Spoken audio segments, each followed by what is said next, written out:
Leer la Biblia sin contexto es como querer armar un rompecabezas con piezas de diferentes cajas. En este video te voy a enseñar cómo entender el contexto bíblico en tu proceso de interpretar correctamente la escritura, pero sobre todo vas a entender la importancia que tiene el entender este contexto para poder llegar a una correcta interpretación, ya sea del pasaje, del versículo, del capítulo o del libro que estés leyendo. El contexto bíblico es clave en tu proceso de interpretación de la escritura. Para los que son nuevos en este canal y llegan a través de este video, me presento, yo soy Osvaldo Pacheco, siervo de Cristo, esposo, padre de 2 hijos, estudiante de teología y consejería bíblica, y me dedico a equipar creyentes para que puedan interpretar correctamente la palabra de Dios con fidelidad, para que puedan comunicarla con claridad a otros hermanos creyentes y para que puedan aconsejar bíblicamente a todos los hermanos, ya que la palabra de Dios es útil para corregir, para redarguir, para enseñar, para instruir en justicia. Desde ya los invito a dejar un comentario en este video si quieres que hable de algún tema en particular, que quieres que comparta mi enseñanza o lo que sé sobre ese tema. Por favor, deja un comentario, así puedo también traer videos que sean útiles para ti. Y si este video es de tu agrado, suscríbete ya mismo al canal y dale un like y compártelo también con otras personas. Sin más, comencemos con este video. Vamos a empezar por entender qué significa leer en contexto. Pero para poder tener un claro entendimiento, debemos entender el origen de la palabra contexto. Viene del latín contextus, que significa lo tejido junto, del verbo contexere, que significa tejer con. En pocas palabras, con es junto, texere, tejer. ¿Qué implica contexto? ¿Qué implica ese significado, lo tejido junto? Al leer un versículo en contexto, eso significa que vamos a ver cómo está entrelazado, cómo está tejido junto al resto del pasaje, al resto del capítulo, al resto del libro que estás leyendo y al resto de toda la palabra de Dios. Cada versículo forma parte de una trama mayor. Es lo que debemos empezar por entender. Hay un autor, hay una audiencia original, hay un propósito, hay una historia en movimiento y hay una intención teológica, hay un principio teológico que se comunica a través de los pasajes que leemos. Ojo que sacar un versículo de contexto puede llevarnos a caer en una falsa doctrina, a manipular a otros o simplemente a estar confundidos con lo que dice la palabra de Dios, y esto se trae como consecuencia confusión espiritual. ¿Por qué es importante? Entonces surge la pregunta aquí como creyentes y personas que estudiamos la palabra de Dios, ¿por qué es tan importante el contexto? Hay 5 razones por las que leer en contexto es vital, por las que entender el contexto es supremamente vital. Primero, porque Dios se reveló progresivamente en historia real y no a través de frases sueltas o a través de una sola frase. Segundo, porque los falsos maestros usan versículos fuera de contexto para engañar.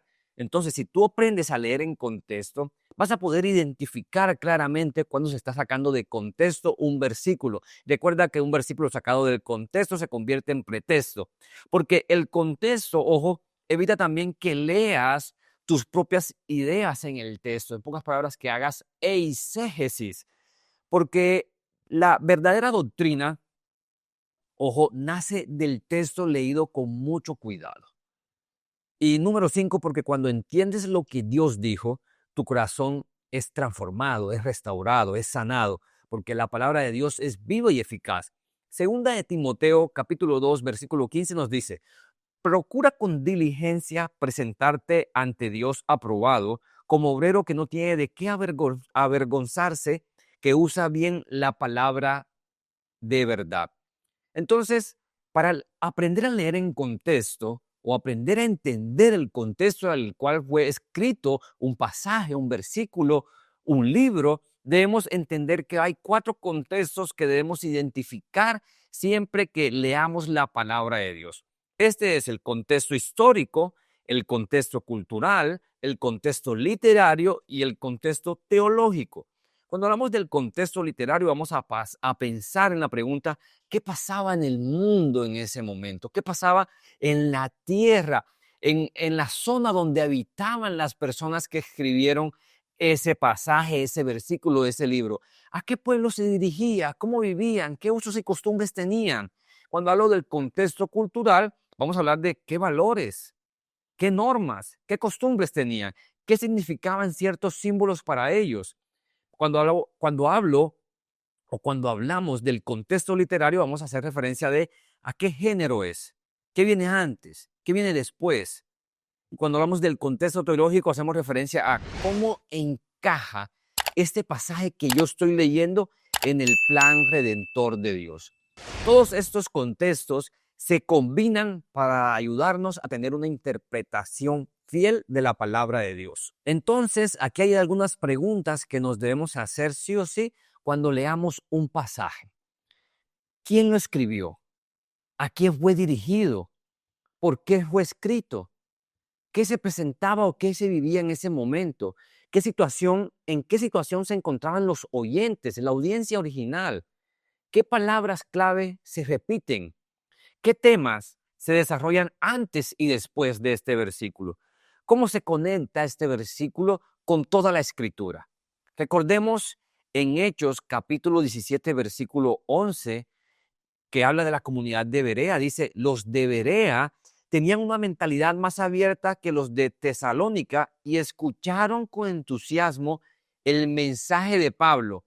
Pero vean lo que dice después. Dice, día tras día examinaban las escrituras para ver si Pablo y Silas enseñaban la verdad.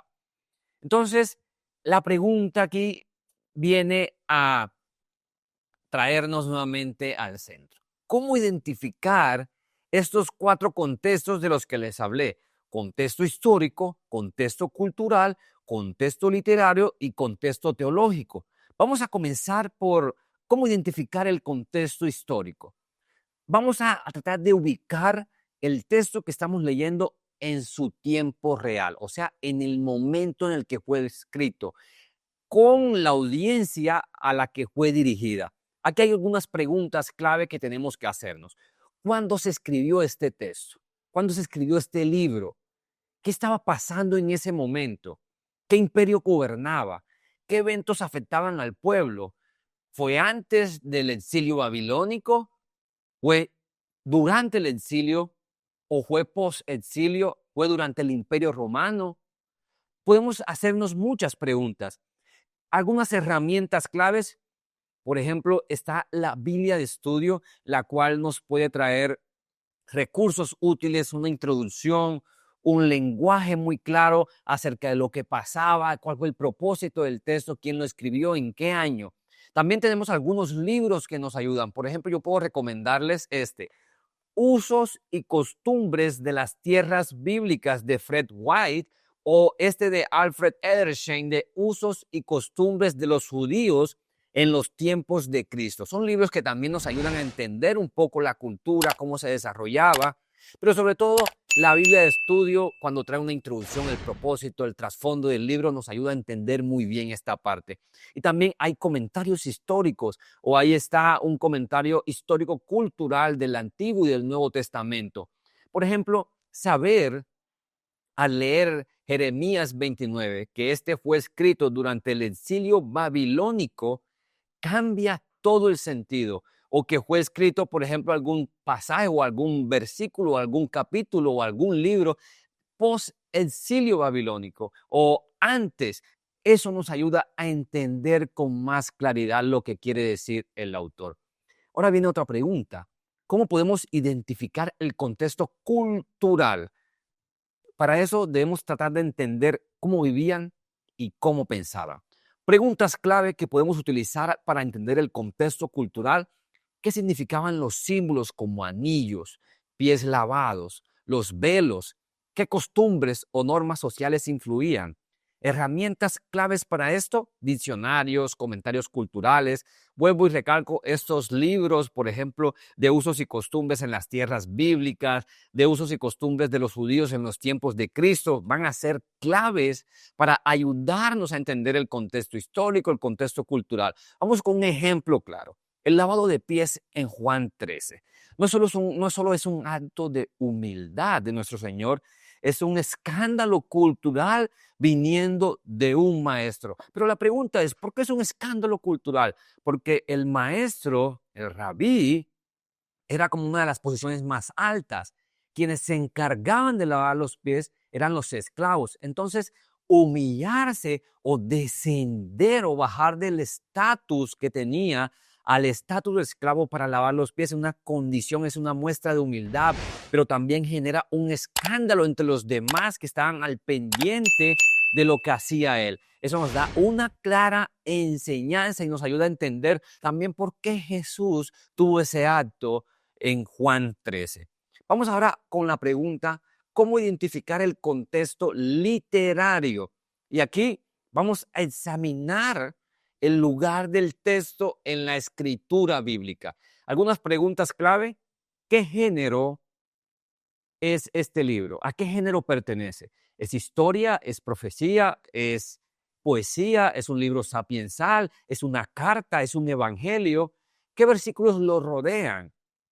¿Está respondiendo a algo o está introduciendo algo? Algunas herramientas clave. Vuelvo y digo, la Biblia de estudio va a ser fundamental. Encabezados, subtítulos, comentarios adicionales a los versículos, lectura en diferentes traducciones, por ejemplo, Reina Valera, traducción lenguaje actual, nueva traducción viviente. Ojo con eso, nunca leas un versículo aislado. Creo que eso hace parte de mi enseñanza a lo largo de este curso de hermenéutica básica para principiantes. Cuando leas un versículo, siempre trata de leer al menos los 5 versículos anteriores y los 5 versículos posteriores. Pregunta clave ahora, ¿cómo identificar el contexto teológico? El plan de redención de Dios a lo largo de toda la Biblia debe ser el enfoque. ¿Cómo este versículo revela o qué revela este versículo sobre Dios, sobre el pecado, sobre Cristo, sobre el evangelio?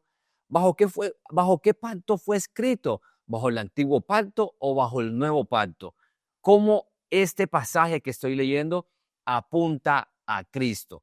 Aquí un consejo, un tipcito: usa la Biblia como una historia, lee la Biblia, estudia la Biblia como una historia continua con un solo protagonista. El protagonista de toda la palabra de Dios, el protagonista es Cristo nuestro Señor Jesucristo. Vamos a ver ahora rápidamente un ejemplo con este Evangelio de Mateo, capítulo 18, versículo 20. Nos dice así la palabra de Dios: porque donde están 2 o 3 congregados en mi nombre, allí estoy yo en medio de ellos. Hay un mal uso frecuente que se le da a este versículo y más o menos quiero encerrarlo en esta reflexión o conclusión.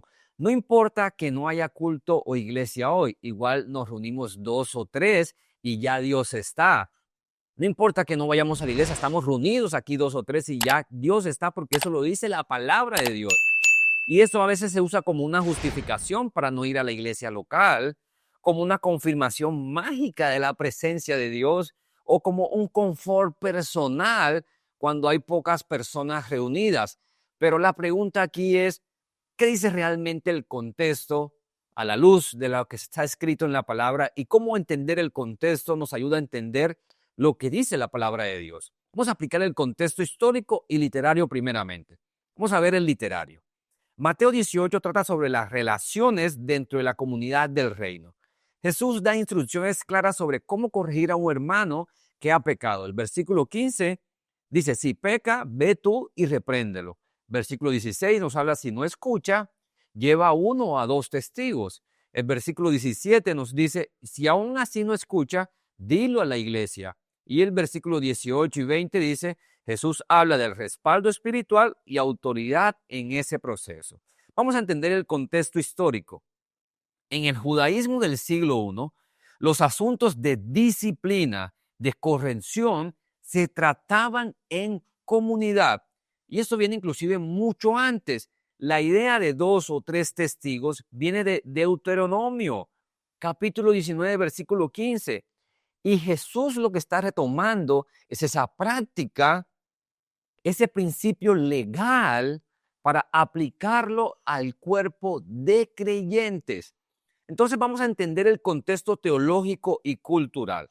El cultural, la comunidad judía entendía el rol de la sinagoga como espacio de corrección. Lo radical aquí es que Jesús ahora dice, yo estoy en medio de ustedes, lo cual nos da una muestra de que Él es Dios. Pero entendamos el contexto teológico de esto.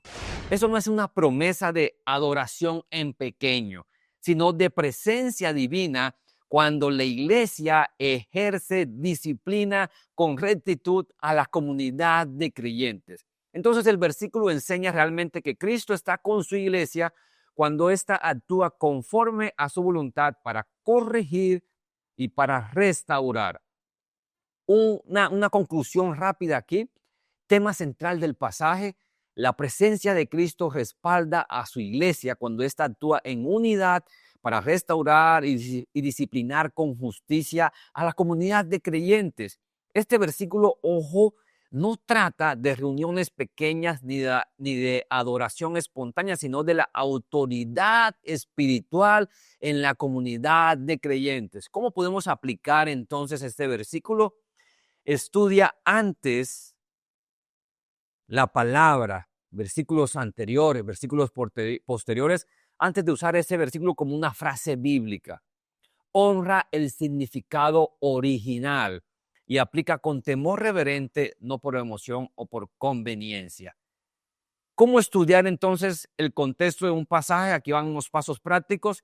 Lee el capítulo completo antes y después, identifica el género literario, consulta la introducción del libro, ya sea en una Biblia de estudio o simplemente déjenme y les voy a compartir, voy a buscar rápidamente acá en la biblioteca uno de los libros que me gustaría compartirles. Vamos a ver si lo encuentro rápidamente.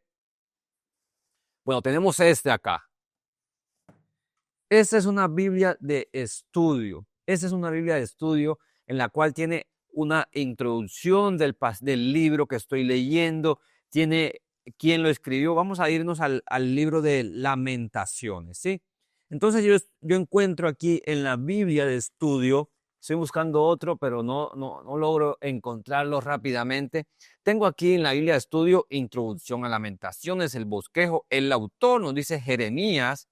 Tema, la tristeza presente y la esperanza futura. Fecha, 586 al 585 a.C. El trasfondo de este libro, el propósito, la visión panorámica, las características especiales y sobre todo cómo vemos el cumplimiento de este libro en el Nuevo Testamento. Entonces, para eso va a ser clave el estudiar, el entender los usos y las costumbres de los tiempos bíblicos, de los judíos en los tiempos de Cristo, usar mapas, diccionarios, comentarios. Examina también referencias cruzadas y sobre todo pide la ayuda del Espíritu Santo que te ayude a comprender y entender el texto completamente. Ojo, que lo quiero decir desde ya, no necesitas ser un teólogo, una teóloga, solo necesitas ser reverente y fiel al texto que estás estudiando. Y cuidado con estos errores comunes. Al ignorar el contexto, puedes simplemente convertir descripciones en mandatos, leer la Biblia como si fuera escrita ayer, usar versículos como frases mágicas o como frases motivacionales, apoyar emociones en lugar de verdades o terminar torciendo la palabra sin darte cuenta. Segunda de Pedro, capítulo 3, versículo 16 nos dice, los ignorantes tuercen las escrituras para su propia perdición. Así que como consejo final, te puedo decir, una buena interpretación responde 3 preguntas fundamentales. ¿Qué dice el texto? ¿Qué quiso decir el autor? ¿Cómo aplico eso hoy? Con fidelidad. Así que no se trata de lo que tú sientes o de lo que yo siento, se trata de lo que Dios ya dijo a través de ese autor que fue inspirado por el Espíritu Santo. Lucas 24, capítulo 7 nos dice, Jesús mismo interpretó todo desde Moisés hasta los profetas. Sin más, nos vemos en una próxima clase. Los invito a ver los videos y deja un comentario si este video fue de utilidad para ti, si te equipó en algo, suscríbete al canal y compártelo con tu comunidad de hermanos o creyentes con los que compartes para que también ellos puedan ser edificados. Nos vemos en otra clase. Chao, chao.